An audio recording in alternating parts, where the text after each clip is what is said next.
Hello everyone, I'm Paul, and welcome to your Legion.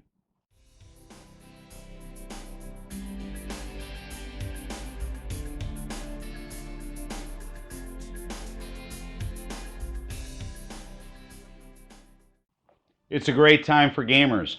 Intel has just launched the new Skylake processor with the Z170 chipset. We're getting to look at a lot of Z170 boards.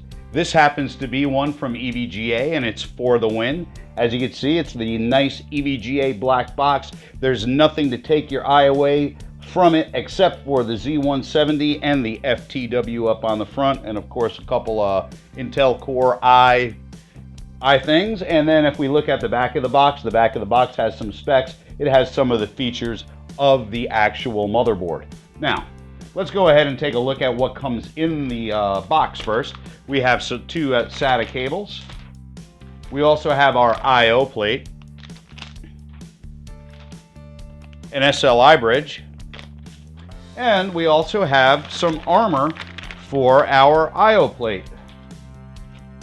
And this goes ahead and goes up on top of your I/O. And I'll do this real quick so you can see it basically fits right over the top of that. So that's really nice. Got a couple screws that were in the bag. And then of course we have a nice little case sticker if you want it. And last but not least is the EVGA owner's manual. Now this owner's manual I kind of like because it does have pictures. It does show you what you need to do. It's not very large. Doesn't have 9 million different things in it that you don't need to. It just has the pertinence, and that's great. Let's take a look at the motherboard. All right, as you'll notice, it's nice and black. This is indicative of EVGA. We have some nice heat sinks over the PWM and of course the power supply. It does have a 5+1 power supply or 6-phase power supply, which is good. Of course it's socket 1151, and yes, I do have the Skylake chip on there. DDR4 memory, 64 gigabytes. If we look at the I/O panel, you're going to notice that we only have two USB 2.0 connectors here, and that of course is for your mouse and your keyboard, and the rest is USB 3.0. We do have a nice separate PCB for the sound, denoted by the line, and of course that does light up, and it shows white underneath, yellow up on the top, and we do have some gold caps here. So when we take a look at this here, you'll notice that we have two inputs for onboard. So if you're actually going to not use a discrete card, you can hook it up via DisplayPort or HDMI. The UEFI BIOS on EVGA, I like them. It's a nice kind of greenish blue color. It's very easy to work with. Everything's right in front of you. You just click the tab, it's there. You do your overclocking through that. It's nice. Of course, I'm going to be doing a video on that later. Let's go over the rest of the board. Of course, we have a power and a reset button. You'll notice that we do have 2, 4, 6 SATA connectors. Now, this is also M.2 NVMe capable. This, of course, is PCIe, but it's NVMe capable. So if you're using that, of course, your last 2 SATA ports are going to be disabled. One thing you will notice is that there is no USB 2.0 for your case on here. I don't know what EVGA was thinking, but you know, okay, we're getting into USB 3, USB 3.1, so maybe we'll start seeing cases strictly with USB 3.0 on the front header. So there you go. One thing I like about this is it still does have a speaker for the CMOS. I'm an old guy, a FOG, yes, if you watched one of my videos, you'll know what that means. And I'm used to having a speaker for the CMOS beep. I like to hear that CMOS beep, which is great. Now, this is SLI capable, dual SLI. And then of course you have your third or your fourth, which is actually going to be for a PhysX card. So if you have NVIDIA, 3 NVIDIA cards, you know, 2 new ones and 1 older one, you want to put one as your PhysX card, go right ahead. Now we do have an extra power connector for when you are using the 3 cards, so you can give it a little bit extra power, make sure that your PCI lanes stay solid. The other thing you'll notice is we do not have USB 3.1 on this motherboard. Now I know the classified is going to have the USB 3.1, but for the win, we do not have a USB 3.1 on this, which I was kind of shocked at because I figured that they would put it, but okay, if that's what they want to do, we'll let them go ahead and do that. Right here, you do have your reset CMOS button.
I do want to say that in the beginning, I did have some problems testing this board, but I had the same problems with other boards that I've tested also. Evidently, the BIOS were a little bit immature on most of the boards, so there was some memory incompatibility problems. I worked very diligently with EVGA to fix those issues, and I can honestly say that I've tested 6 kits of memory at this time, and they seem to all work. I have not had any problems. A couple of things that I didn't like about the board, of course, is that it doesn't have a USB 3.1. It does not have USB 2.0 on the bottom to connect your case to, and most cases nowadays do have that USB 2.0. So I think EVGA is just thinking a little bit ahead of their time with what's going on, and I think it was an oversight that they left it out. They should have actually put it on. Also, the USB 3.0 I feel should probably be somewhere in this area. I do have about 3 or 4 cases on here that do not have a long enough cable, and no, I'm not going to go out and buy an extension cable just for USB 3.0. So some of the cases might not fit with that USB 3.0 on the bottom. You will have to buy an extension for it. Other than that, it does have the M.2. It's NVMe certified. That worked great. So you're going to get some great throughput on this board. The board is really solid. I can tell you that much. I did get a 4.8 gigahertz overclock with this board, and at 4.8, I got some of the better numbers than I did compared to the other boards. I'm talking, statistical numbers, within a percent or whatever you want to call it, but I did get some better numbers overall. The 5+1 power supply here works very well. There was no clicking, the phases just changed perfectly. That's all I could tell you. And the other thing that I noticed with this is most of these boards, ever since like Ivy Bridge, they have that dynamic the dynamic voltage regulator on them. Now, of course, if you're overclocking, you change that to fixed, but if you're running it at stock settings, it's got a dynamic overvoltage. So it will either raise the voltage or lower the voltage based on the need of the actual process that you're doing. Some boards that I found, I actually, believe it or not, actually overvolted to like 1.6 volts. Now, I can't really verify that other than with CPU-Z and, of course, the ADA CPU ID. So, but what I was seeing with this board, it stayed the current fairly stayed even. It did not overvolt itself to where it was going to make any issues for your processor out in the future, which was very good. It's got some nice heat sinks on it, which I like. The board stayed relatively cool. We're going to go ahead and give this a silver award, and that's based on the different things that it doesn't have compared to other prices in its price point. It doesn't have a Wi-Fi, it doesn't have USB 3.1, it doesn't have the USB 2.0, we don't have the the USB 3.0 connector up here. And also, what I thought they could have done was, when you are actually using the M.2, it's going to disable these 2 ports here. Now, what they could have done was maybe disabled this X4 port, because nowadays with PCIe Gen 3, you're getting the full throughput. You're getting the full 32 gigabytes out of this board with the PCI lanes. There are 20 PCI lanes, which is very good. But we do have 4 PCIe slots here. And of course, the 4th one is for a PhysX card or whatever. So if they would have shared it with that and allowed you guys to keep this there, I thought that would have been a great idea to do. So other than that, great board, stable, solid. EVGA's BIOS team, great effort in helping me fix all the problems that we had with this board, and they got it done at pretty quick. So I have to say that I would definitely recommend this. And for those of you who don't feel the same way that I do about the USB 3.0 and the USB 2.0, and of course the USB 3.1, you got nothing to worry about there. That is my opinion on it. It doesn't have to be yours. So I would definitely say not to look over the EVGA Z170 FTW. Make sure you share this video, everyone.